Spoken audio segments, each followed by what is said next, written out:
वाहिगुरु जी का खालसा वाहिगुरु जी की फतेह। आओ गुरु प्यारिओ जी, आप जी दे नाल हुण जपजी साहिब जी की तीसरी पौड़ी की पहली पंक्ति की विचार साझी करिए जी। इस तो पिछले वाली वीडियो दे विच असी जपजी साहिब जी की तीसरी पौड़ी की आखिरी जिहड़ी विचार है वो आप जी नाल साझी कीती सी। हुण पंक्ति सार जिहड़ी है वो विचार आप जी नाल साझी करते हुए इस विचार की लड़ी नूं अगे वधाईए जी।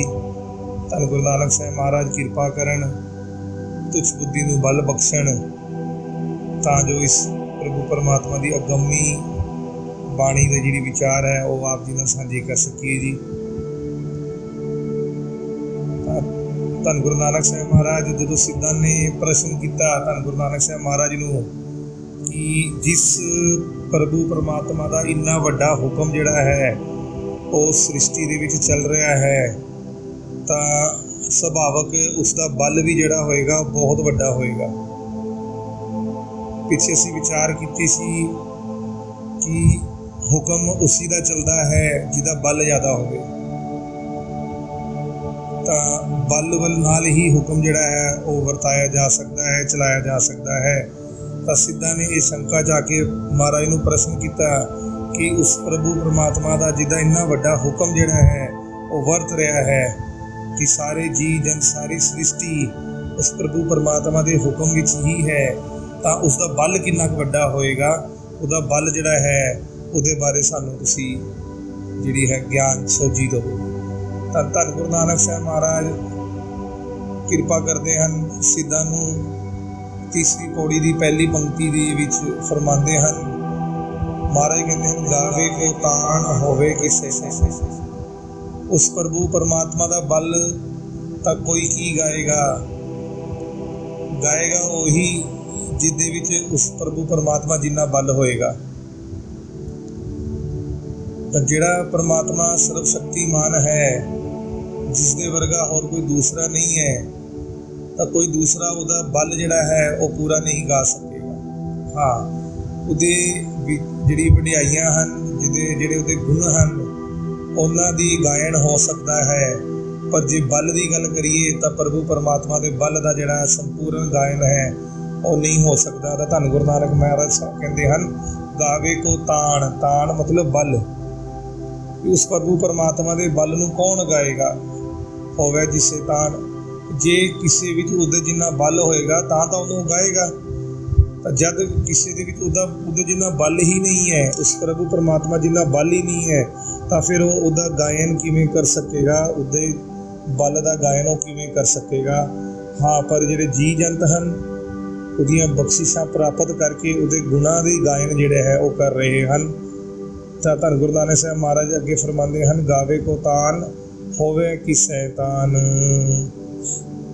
महाराज कहते हैं ये जिहड़े शब्द हैं कोई किन्ना कुछ गीत गा लेगा, जिन्ना भी गीत गा ले क्या कोई उसनूं पूरा गा लेगा, कोई पूरा उसका बल दस लेगा, उसका पूरा जिहड़ा बल है वो नहीं दसिया जा सकता। पर हर कोई जिवें जिवें जिन्नूं सोझी हुंदी है वो उस तरह उहदे बल का गायन करता है, उस तरह उहदी दातां दा उहदी बख्शिशां दा जिहड़ा है वो गायन करता है ते उहदे बल नूं गांदा है।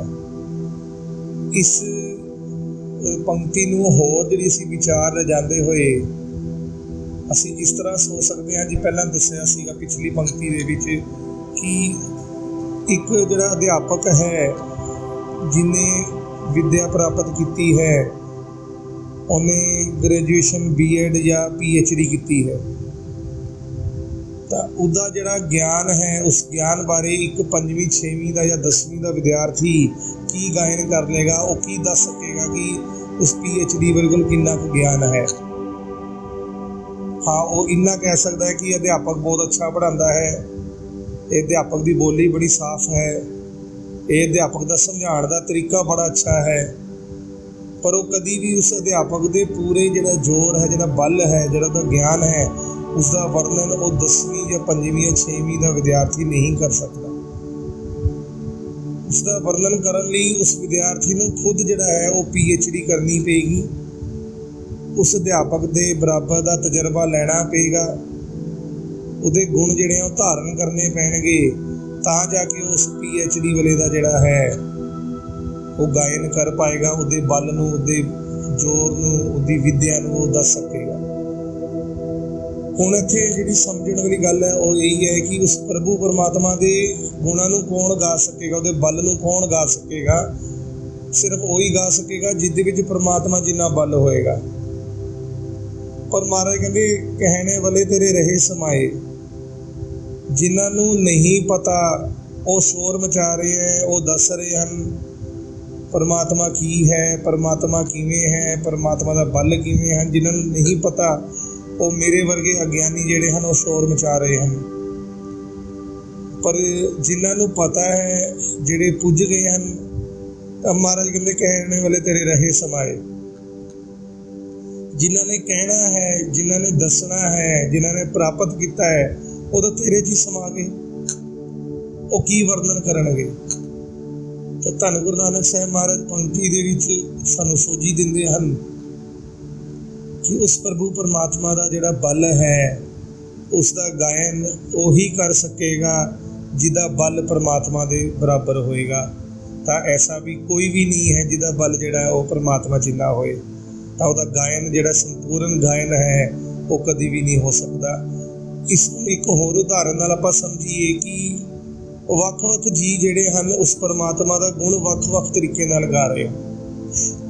ਵੱਖ-ਵੱਖ धर्म हन जिन्हां नूं जिन्नी जिन्नी सोझी है वो अपने हिसाब नाल अपने तरीके नाल प्रभु परमात्मा के गुण, प्रभु परमात्मा की होंद नूं वो शो करी जा रहे हैं, फिक्स करी जा रहे हैं।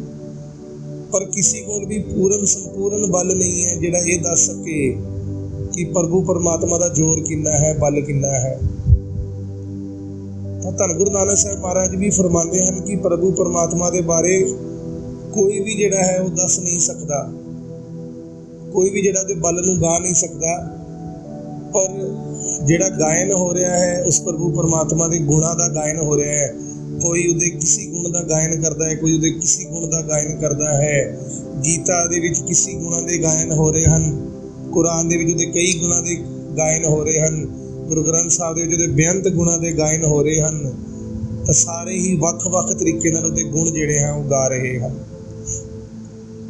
आपां इस पंक्ति की विचार नूं होर गहरा ले जाते हुए एक उदाहरण होर आप जी नाल साझी करते हैं।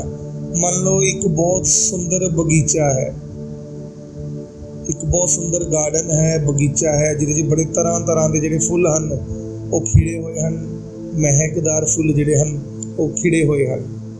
हुण इस बगीचे दे विच सवेर तो लैके शाम तक कई तरह के जिहड़े लोग हैं वो बगीचे चों लंघदे हैं। जे इस बगीचे चों कोई गीतकार लंघेगा तो वह फुल्लां दे उत्ते कोई ना कोई गीत लिख देगा। वो फुल्लां दी क्वालिटी नूं देख के, फुल्लां दे गुणां नूं देख के तो फुल उत्ते कोई ना कोई गीत लिख देगा जे कोई गीतकार उस बगीचे चों लंघदा है। जे कोई चित्रकार ड्राइंग बनाने वाला उस बगीचे चों लंघेगा तो वह सोहणे फुल्लां नूं देख के, फुल्लां दे गुणां नूं देख के, फुल्लां दा रूप देख के वो फुल्लां दी जिहड़ी तस्वीर है वो छाप लेगा और इस तरह वो फुल्लां दी जिहड़ी है वो वडियाई या ਉਹਦੇ ਜਿਹੜੇ गुण हैं या ਉਹਦੀ प्रसन्नता करेगा कि फुल किन्ने सोहणे हो। हुण इसी बगीचे चों जे कोई सौदागर निकल आंदा है, लंघदा है, बिजनेसमैन लंघदा है तो वो तरह तरह के फुल्लां की कीमत बारे सोचेगा, उन्होंने कीमत लगानी शुरू कर देगा कि आह फुल जिहड़ा इसकी कीमत इन्नी होनी चाहिए है, ये फुल जिहड़ा जे मैनूं उगा लवां इन्ने दा विक जाएगा। तो वो जिहड़ा सौदागर है वो फुल्लां दी अलग अलग फुल्लां दी कीमत अपनी जिहड़ी बुद्धि है, अपना जिहड़ा सोची है उस हिसाब नाल लगानी शुरू कर देगा। हुण जे इसी बगीचे दे विचों एक विग्यानिक, एक साइंटिस्ट, एक फुल्लां दा निरीखण करन वाला जिहड़ा फुल्लां बारे स्टडी करदा है, जे वो निकलदा है तो वो फुल्लां बारे बड़े ध्यान नाल देखेगा, उहदे रसायन देखेगा, फुल किस चीज़ का बने है, फुल दे विच किहड़ा कैमीकल है, फुल की खुशबू किस तरह की है, तो वो उसी तरह फुल्लां दा जिहड़ा है निरीखण करेगा। उस फुल्लां नूं जिहड़ा है उहदे रसायन की हैं, उहदे कैमीकल की हैं, किस फुल च की पाया जाता है, वो अपनी बुद्धि के अनुसार फुल्लां दा जिहड़ा है वो वर्णन करेगा।